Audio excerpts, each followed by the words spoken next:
నా జీవితాన కురిసెలేని కృపామృతం నా జీవకు మధురాతి మధురం నీ నామగానామృతం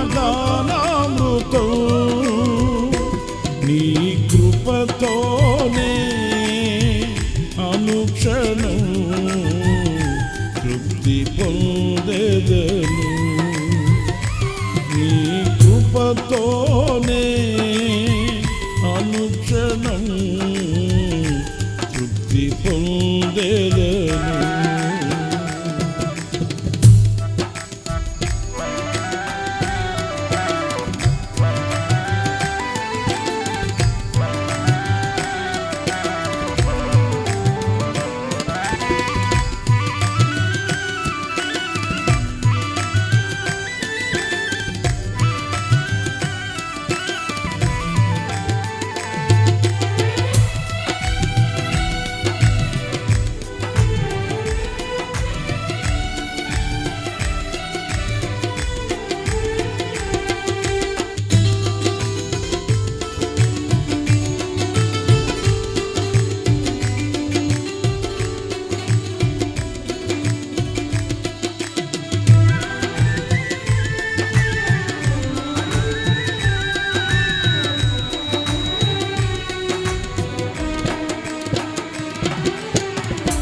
నీ దయ నుండి దూరము కాగా ప్రేమతో పిలచి పలుకరించితివే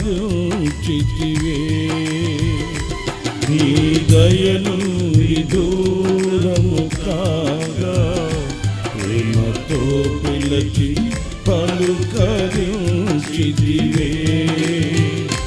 కృపయే నాకు ప్రాకారము గల ఆశ్రయపురమాయను నీ కృప వీడి క్షణమైన నేనెలా మనగలను కృపయే నాకు ప్రాకారము గల ఆశ్రయపురమాయను నీ కృప వీడి క్షణమైన నేనెలా మనగలను నా జీవితాన కురిసెలేని కృపామృతం నా జీవకు మధురాతి మధురం నీ నామగానామృతం నీ కృపతోనే అనుక్షణం తృప్తి పొందెదను.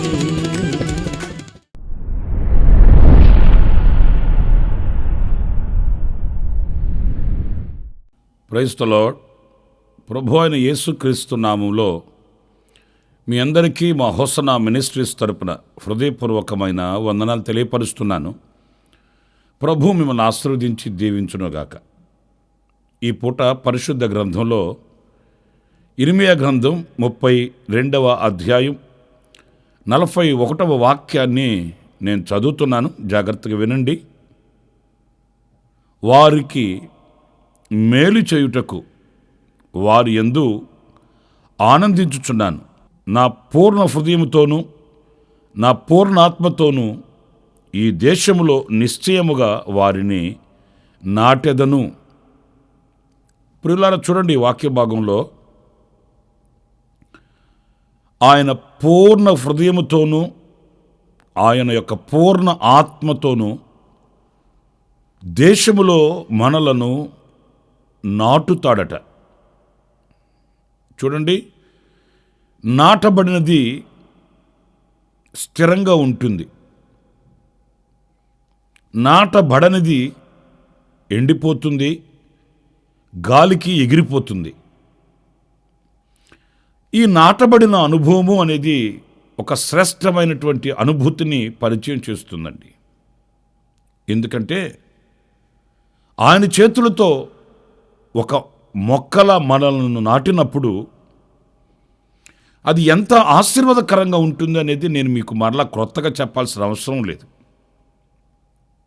మొక్కలు నాటేటప్పుడు కొంతమంది నీ చేతితో నాటు, మీ చేతితో నాటండి అంటుంటారు. ఎందుకంటే ఆ చెట్టు ఎదిగి ఒక ఆశీర్వాదకరమైన అనుభూతికి రావాలని ప్రతి వ్యక్తి ఆశిస్తారు. ఇక్కడ సాక్షాత్తు దేవుడే ఆయన చేతితో ఆ మొక్కని నాటినప్పుడు అది ఎంత ఆశీర్వాదకరమైనది, ఎంత దీవెనకరమైనది అనేది వర్ణించలేనిది, వివరించలేనిది, అంత ఘనమైనది. ప్రియులారా, ప్రభువు మనలను ఆయన చేతితో నాటుతాను అన్నప్పుడు ఎలా నాటుతాడు ఆయన?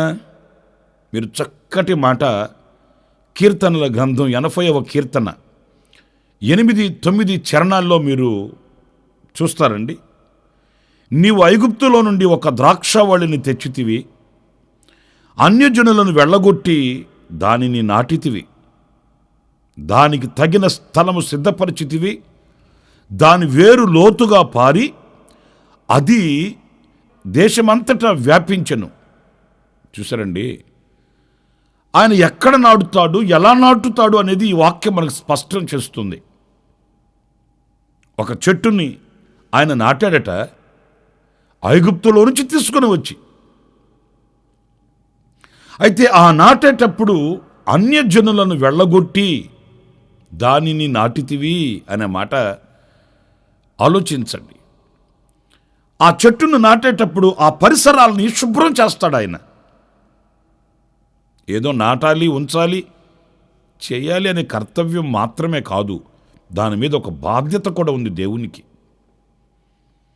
ఆ చుట్టూ పరిసర ప్రాంతాలని పరిశుద్ధపరిచి అన్యజనులను వెళ్ళగొట్టి అంటే అర్థం ఏంటి?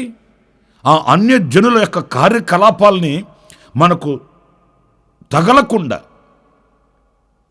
ఆ పరిసర ప్రాంతాన్ని పరిశుద్ధపరిచి, అంటే మనలను అంత జాగ్రత్తగా ఆయన నాటుతాడు.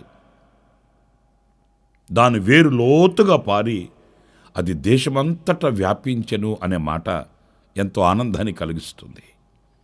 ఆయన చేతితో నాటితే, ఆయన చేతితో నాటబడితే అలాంటి దీవెనకరమైన అనుభూతిని మన బ్రతుకుల్లో మనం ప్రత్యక్షపరచగలుగుతామండి. ఏదో బ్రతుకుతున్నామని కాకుండా, ఏదో భక్తి చేస్తున్నాము అని కాకుండా, ఏదో బైబిల్ చదువుతున్నాను, ప్రార్థన కూడా చేస్తున్నాను అని మాత్రమే కాకుండా ఆ ఉన్నతమైన శ్రేష్టమైన జీవితం మనకు లభ్యమవుతుంది ఆయన చేతితో నాటబడినప్పుడు. అంతేనా అంటే కాదు. ఆయన చేతితో నాటబడిన ఆ వ్యక్తులు ఎలా ఉంటారు అనంటే పరిశుద్ధ గ్రంథంలో మనం ఓ చక్కటి మాట మనం చదువుతామండి. 92వ కీర్తన 13వ చరణాన్ని నేను చదువుతున్నాను. యెహోవా మందిరములో నాటబడిన వారై వారు మన దేవుని ఆవరణములలో వర్ధిల్లుదురు. ప్రియులారా, ఆయన చేత నాటబడిన వారట దేవుని మందిరములో వర్ధిల్లుతారట. లోకంలో వర్ధిల్లే వ్యక్తులు మనం చూస్తుంటాము. ధన సమృద్ధి, సిరి సంపదలు, పదవులు, ఆధిక్యతలు, ఆధిపత్యాలు ఇవి లోకస్తులకి వర్ధిల్లడముగా కనిపిస్తాయి. కానీ ఒక ఆత్మానుసారమైన వ్యక్తి దేవుని మందిరములో వర్ధిల్లడం అనంటే ఇక్కడ మనం గమనించాలి, ఆధ్యాత్మికంగా వర్ధిల్లడం,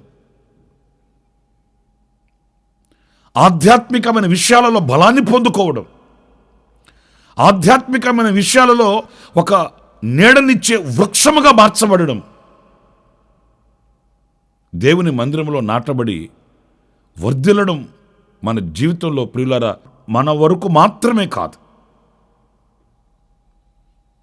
అది తరతరాల దీవెన, తరతరాలకు సంబంధించిన ఒక ఆశీర్వాదకరమైన అనుభవం చెప్పడానికి సందేహమేమీ కూడా లేదు. దావీదు నేను దేవుని మందిరములో పచ్చని ఒలీవ చెట్టునై ఉన్నాను అన్నాడు. దేవుని మందిరములో నాటబడ్డాడు. చూడండి, అతనితోనే ముగించబడిందా ఆ ఆశీర్వాదం? అతనితోనే అంతరించిపోయిందా అతని ఆశీర్వాదం? కాదు. అతని సంతతిలో ఒకడు సింహాసనం మీద ఉండకపోడు అనే ఒక వాగ్దానాన్ని పొందుకున్నాడు. తరతరాల దీవెనను అందుకున్నాడు. ఈనాటికి యేసుక్రీస్తు మూలాన ఆ దీవెన మనం కూడా అనుభవిస్తున్నామండి. నా ప్రియమైన సహోదరులారా, నాటబడిన వారు వర్ధిల్లుతారు, ఆధ్యాత్మికమైన ఉన్నత స్థితికి ఎక్కి వెళుతారు. నాటబడిన స్థితిలోనే ఉండరు, నాటబడిన అనుభవాలలోనే ఉండరు. వాళ్ళు నాటబడ్డారు గనుక మహావృక్షముగా అభివృద్ధి చెందుతారు, వర్ధిల్లుతారు అనేది ఈ వాక్యం చెప్తున్న సత్యం.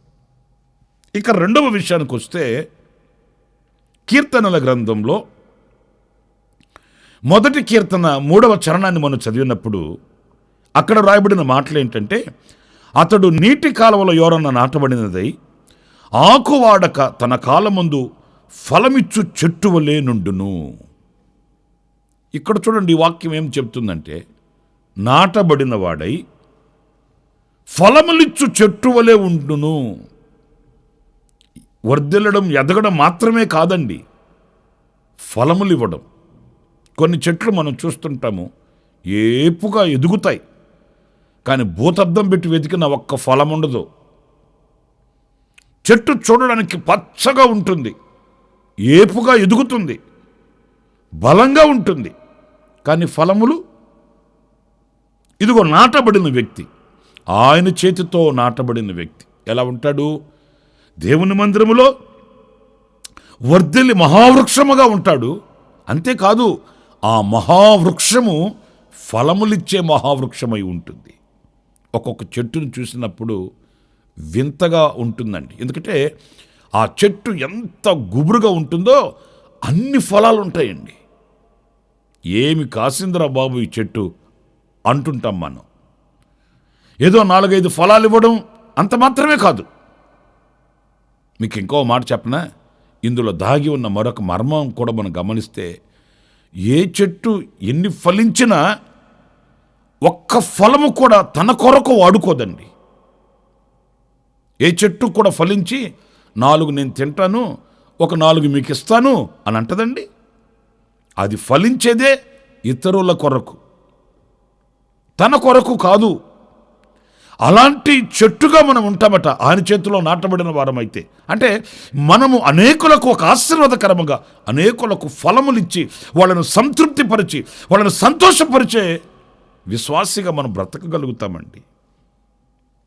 నా ప్రియమైన సహోదరులారా, ఎన్ని ఫలములో ఆ చెట్టుకి ఎక్కడి నుంచి వచ్చాయి ఆ ఫలములు అనంటే, ఆ చెట్టు నాటబడి లోతుగా వెళ్ళి నీటిని ఆస్వాదించి ఆహారం లేక శక్తిని పొందుకొని ఫలములు ఇవ్వడం. మనము కూడా ఆ ఫలములను అనుగ్రహించే ఒక మంచి చెట్టుగా మనం మార్చబడాలంటే ఆయన చేత మనం నాటబడాలి. ఆయన వాగ్దానం చేస్తున్నాడు, నేను మిమ్ములను నాటుదును అని.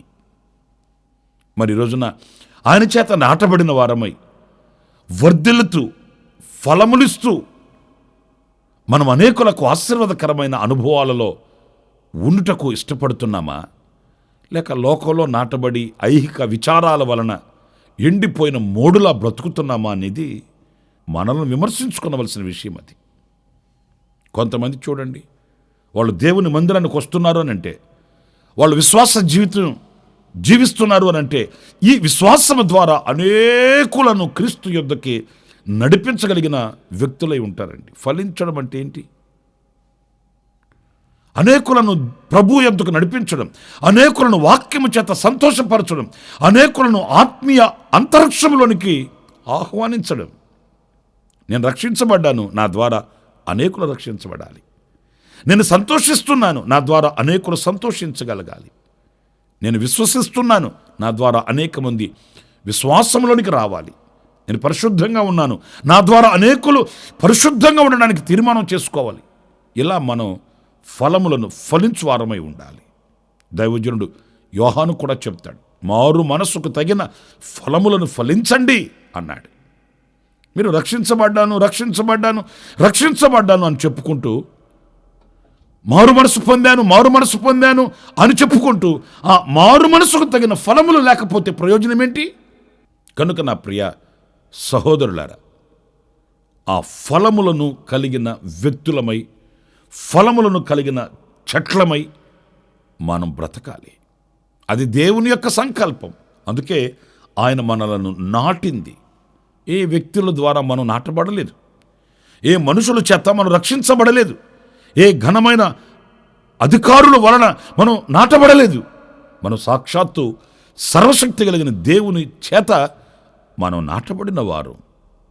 గనుక ఆ నాటబడిన మనం మొదటిది అభివృద్ధి చెందాలి, రెండవది ఫలములు ఫలించాలి. ఇంకొక మాట కూడా నేను మీకు జ్ఞాపకం చేయనా?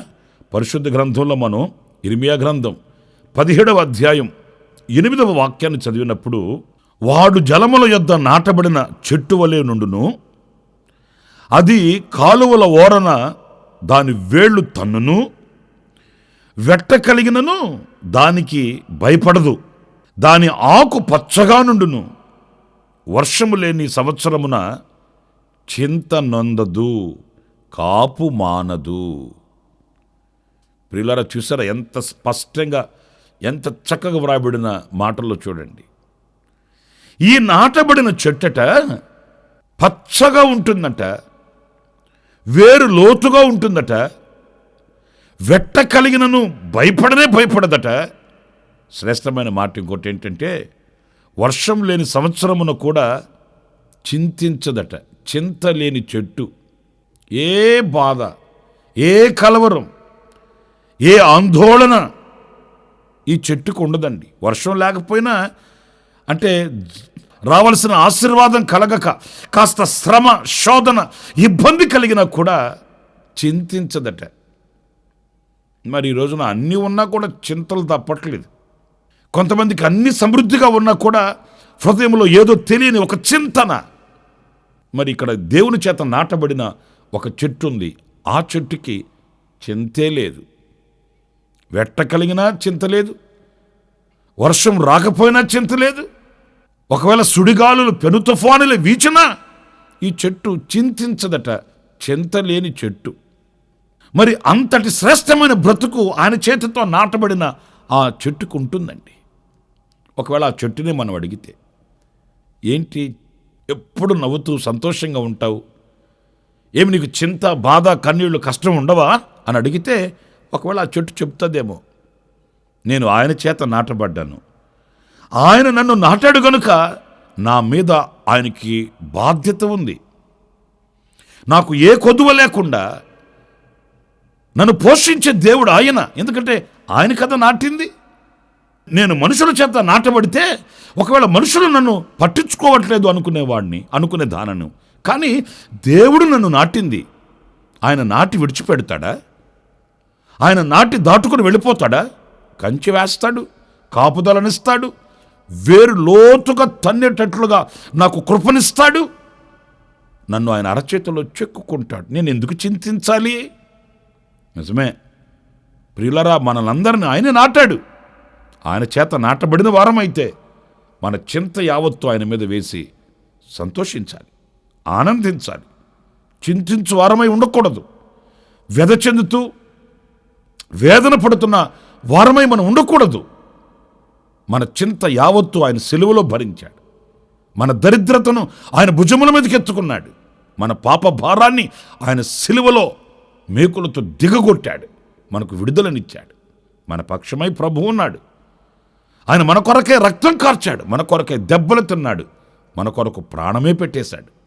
మరి ఇంత త్యాగశీలి మనల్ని విడిచిపెడతాడా, దాటుకొని పోతాడా? లేనే లేదు. మనం చింతించవలసిన అవసరం ఏమీ లేదు. ప్రభువు మీద ఆనుకోవాలి, ఆయన మీద ఆధారపడాలి, ఆయన చేత మనం నాటబడాలి. అలాంటి కృప దేవుడు మనందరికీ అనుగ్రహించునుగాక. 3 విషయాలు చెప్పాను. నాటబడిన వారు వర్ధిల్లుతారు, నాటబడిన వారు ఫలములిస్తారు, నాటబడిన వారు చింత లేకుండా సంతోషిస్తారు. అలాంటి కృప కొరకై ప్రభు సన్నిధిలో వేడుకుందాము. అలాంటి కృప మన దేవుడు మనందరికీ సమృద్ధిగా అనుగ్రహించుగాక. ఆమేన్. ప్రార్థన చేస్తానండి. సర్వశక్తి కలిగిన తండ్రి, మీకు వందనాలు నైనా. మీరు ఒక చెట్టు వలె మమ్మలను నాటే దేవుడవు. మీ చేత మేము నాటబడాలి. మీరు నాటితే అన్యజనులను వెళ్ళగొట్టి సరి అయిన స్థలమును ఏర్పరచి మమ్మలను నాటే దేవుడవు. అందుకే మీ చేత నాటబడిన వారు వర్ధిల్లుతారని, ఫలములిస్తారని, చింత లేకుండా సంతోషంగా బ్రతకగలుగుతారని మీ లేఖనాలలో నుంచి మేము గ్రహించగలిగాం. అలాంటి వ్యక్తులుగా మేము ఉండడానికి సహాయం చేయమని మమ్మల్ని మీ చేతులకు సమర్పించుకుంటూ యేసు ప్రశస్త నామములో ప్రార్థన చేసి వేడుకొనుచున్నాను తండ్రి. Amen, amen. ప్రభు మిమ్మల్ని ఆశీర్వదించి దీవించునుగాక. ఈ దినమంతా విశేషమైన కృప నా దేవుడు మీకు సమృద్ధిగా అనుగ్రహించునుగాక. ఆమెన్. ప్రతిదినము ఈ అనుదిన కృపాను సందేశముల కొరకు, ఇంకా మరిన్ని ఆత్మ సంబంధమైన సందేశాల కొరకు ఈ మా యూట్యూబ్ ఛానల్ ను సబ్స్క్రైబ్ చేసుకోండి. Pastor Ramesh hosanna ministries.